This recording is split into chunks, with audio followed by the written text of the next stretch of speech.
नमस्कार, स्वागत है आपका मुखियाजी.com पर। मैं आपके साथ शिवशंकर बिश्नोई। मुखिया जी वो प्लेटफॉर्म जो आपके आसपास के मुखियाओं से रूबरू करवाता है, चाहे वह खेती किसानी का मुखिया हो, गांव का मुखिया हो या शहर का मुखिया हो। आज हम ऐसे मुखिया के साथ हैं जो गांव के मुखिया का मुखिया था, अभी फिलहाल किसानों के मुखिया के रूप में आंदोलन का नेतृत्व में किसान आंदोलन शाहजहाँपुर बॉर्डर, अन्य बॉर्डरों पर हर समय आपको नज़र आता होगा। आज ऐसे ही मुखिया से बात करेंगे। जी हाँ, हम बात कर रहे हैं द्वार के कुंडल के पूर्व सरपंच प्रतिनिधि अशोक जी गुदारा। आइए आज इनसे बात करेंगे। अशोक जी, स्वागत है आपका मुखियाजी.com पर। नमस्कार जी, आपका भी बहुत बहुत स्वागत है। अशोक जी, आप इस ग्राम पंचायत के पूर्व जनप्रतिनिधि रहे हैं, इसलिए आप इससे पहले किसानों के आंदोलन का नेतृत्व भी आपने किया है। अब किसान आंदोलन को आप किस रूप में देख रहे हैं? लगभग 9 महीने हो उसके। 9 महीनों से किसान जो है दिल्ली की बॉर्डरों पर बैठा है और सरकार का उस तरफ कोई भी अभी तक ध्यान नहीं है। काफ़ी सैकड़ों किसानों की शहादत के बाद भी सरकार वहाँ पे हठधर्मिता अपनी दिखा रही है। ये दुर्भाग्य की बात है किसान के लिए। नहीं, सरकार तो कह रही है कि उनकी जो किसान निधि योजना है 2000 रुपये, उससे किसान खुशहाल हुआ है, और वहीं दूसरी ओर बॉर्डर पर किसान है।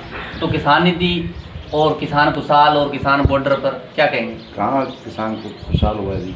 किसान सम्मान निधि का आप इसको देखो, 2000 रुपये, 17 रुपये एक दिन के किसान को दिए हैं। ये कौन सा किसान का सम्मान? किसान को चाहिए MSP पे गारंटी, ताकि उसकी फसलों के भाव अच्छे मिल सके। और ये जो 3 काले कानून हैं जो किसानों के लिए डेथ वारंट साबित होंगे, इनको वापस ले। सरकार को बड़ा मन रख के और इनको किसानों की तरफ सोच करके और इन तीनों काले कानून हैं, इनको वापस लेना चाहिए और MSP गारंटी इसकी लागू करनी चाहिए। किसानों ने सर्दी झेली, महामारी झेली, गर्मी झेली, उसके बाद किसानों पर खालिस्तान, आतंकवादी, तो क्या क्या आरोप लगे।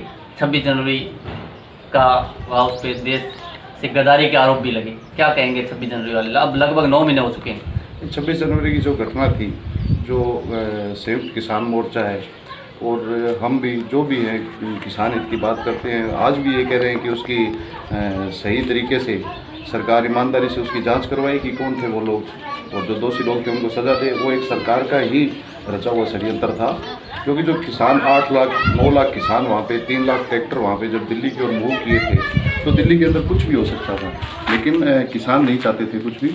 जो असल में वहाँ पे जो कुछ हुआ वो उसमें किसान नहीं थे, वो एक सरकार का बहुत बड़ा षड्यंत्र था आंदोलन को भटकाने का, और उसमें सरकार कामयाब नहीं हुई। और अब अपने ही लोग उनके अंदर है, इसलिए ईमानदारी से जांच नहीं कर रही है सरकार। करे तो सबके सामने लाए उस बात को कि कौन थे वो लोग।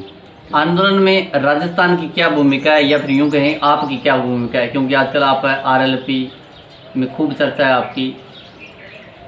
राजस्थान के अंदर जो हमारे पार्टी सुप्रीमो हैं, वो शाहजहाँपुर बॉर्डर में सबसे पहले 12 तारीख को वहाँ पे गए हज़ारों लोगों के साथ, फिर 26 तारीख को कम से कम 2 लाख लोगों के साथ वहाँ पे मूव किया।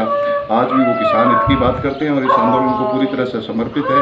और लोकसभा के अंदर जब लोकसभा चली है, उन्हें मौका मिला तो किसान हित की बात और मुद्दे वहाँ पे उठाए हैं, और आज भी ज़ोर शोर से वो किसानों के साथ ही हैं, और हम भी किसानों के साथ हैं।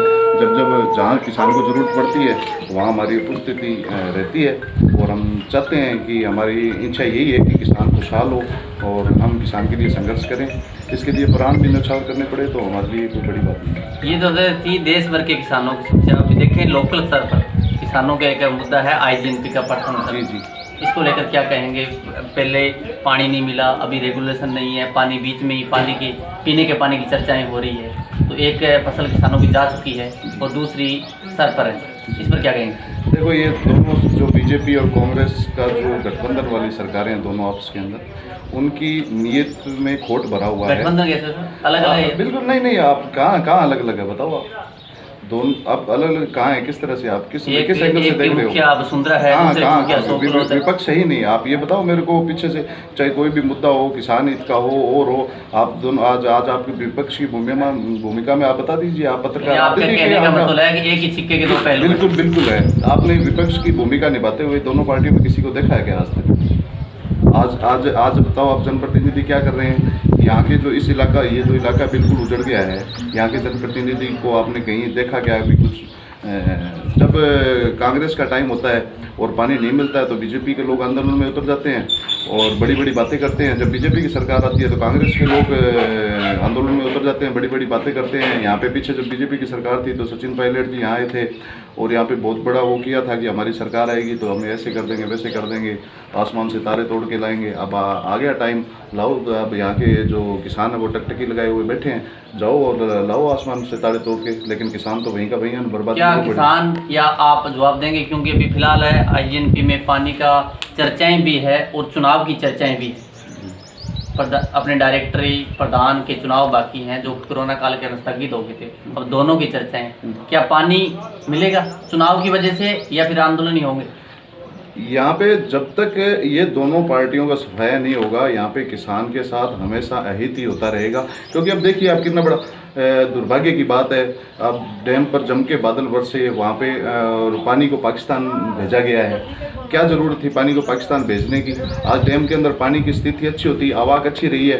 अगर डैम के अंदर अच्छा पानी होता तो हम आगे की फसलों की उम्मीद कर सकते थे। लेकिन ये हमने पहले शुरू के अंदर ये कह दिया था कि ये इनके मन के अंदर खोटा और ये डैम को भरेंगे नहीं। मेरा आइडिया था कि 1340 फीट से ऊपर ये लेके नहीं जाएंगे और मेरे आइडिया में कोई फ़र्क नहीं आया, बराबर रेगुलर पाकिस्तान पानी चलता रहा। और अब इन्होंने पीछे अभी ये कह रहे हैं कि आगे 3 बार ही देंगे। तो बताओ अभी ये इलाका बर्बाद है या आबाद है? वो रोजरी अभी उससे पहले जो सांसद साहब का गोद लिया होगा मैं, उस समय सांसद साहब ने कहा था कि पाकिस्तान जाने वाला पानी हमने रोका है। आप कह रहे हो पाकिस्तान जा रहा है? नहीं, पाकिस्तान जाने वाला पानी तो नहीं रोका, वहाँ पे हम गए थे, मैंने लाइव वीडियो भी चलाया था। लेकिन बीकानेर जाने वाली ट्रेन जरूर रुकी हुई है शासन मोदी की तरफ। वो तो कह रहे हैं कि सर्वे में सर्वे साहब मैं तो पिछले 15 साल से देख रहा हूँ उनका। यानी आप इस ये जो उजड़ा हुआ एक बॉर्डर के किनारे बसा हुआ इलाका है, किसानों में त्राही मची हुई है। आप ये बताइए कि शासन साहब ने और मौजूदा विधायक साहब ने क्या क्या किया है किसानों के लिए? यहाँ का किसान जो है हमेशा लड़ाई पर निर्भर रहता है, उसे अपना हक लेने के लिए लड़ना पड़ता है, सड़कों पर उतरना पड़ता है। ऐसा फील हो रहा है कि हमने इस भारत देश के अंदर बॉर्डर के पास में बैठे हुए हैं और हकों के लिए लड़ रहे हैं। ये दुर्भाग्य की बात है। अभी आप तीसरा मोर्चा किसे देखते हैं? क्योंकि आज बीजेपी कांग्रेस को तो एक सिक्के के 2 पहलू बता रहे हैं, तीसरा पहलू किसे मानते हैं, कामरेड या आरएलपी? अभी तो देखो पूरे राजस्थान के जो किसान हैं वो सिर्फ हनुमान बेनीवाल की तरफ टकटकी लगा के देख रहे हैं, उनसे ही उम्मीदें हैं। हनुमान नाम की आंधी अब आ चुकी है राजस्थान के अंदर, तीसरा विकल्प जनता को मिल गया है और इसी आरएलपी पार्टी पे भरोसा किसान और जवान करता है। आने वाला समय बहुत शानदार होगा किसान और जवान। फिर आप जब हनुमान जी का कह ही रहे हो, आपको हनुमान जी के काफ़ी तस्वीरों में हमने सोशल साइड में देखा, सोशल मीडिया में देखा, तो हनुमान जी का दौरा कब करवा रहे हैं आप इस क्षेत्र के लिए? बहुत ही जल्द। अब पंचायती राज चुनाव की भी घोषणा होने वाली है। अभी 6 जिलों में चुनाव है और वो चुनाव संपन्न होने के तुरंत बाद यहाँ के पंचायती राज में आपकी क्या भूमिका रहेगी, आरएलपी की क्या भूमिका रहेगी? बिल्कुल बिल्कुल, पूरे राजस्थान के अंदर जहाँ भी चुनाव हो गए आरएलपी पूरे दम खम के साथ चुनाव लड़ेगी और गड़साना पंचायत समिति से हमारी प्रबल दावेदारी है।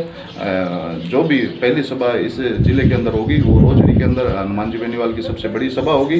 उसके बाद आगे के पूरे ज़िले के अंदर हर बूथ पे हम जाएंगे और रालोपा को मजबूत करेंगे और किसान और जवान को जगाने का प्रयास हम कर रहे हैं और आगे भी करेंगे। धन्यवाद अशोक जी।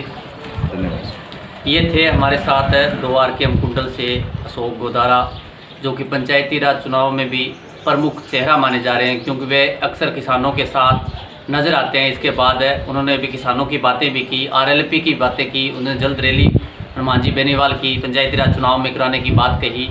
देखते हैं क्या ये सब तो भविष्य की गर्त में छिपा हुआ है, देखते हैं भविष्य क्या लेकर आता है। जुड़े रहिए मुखिया जी के साथ। जय हिंद।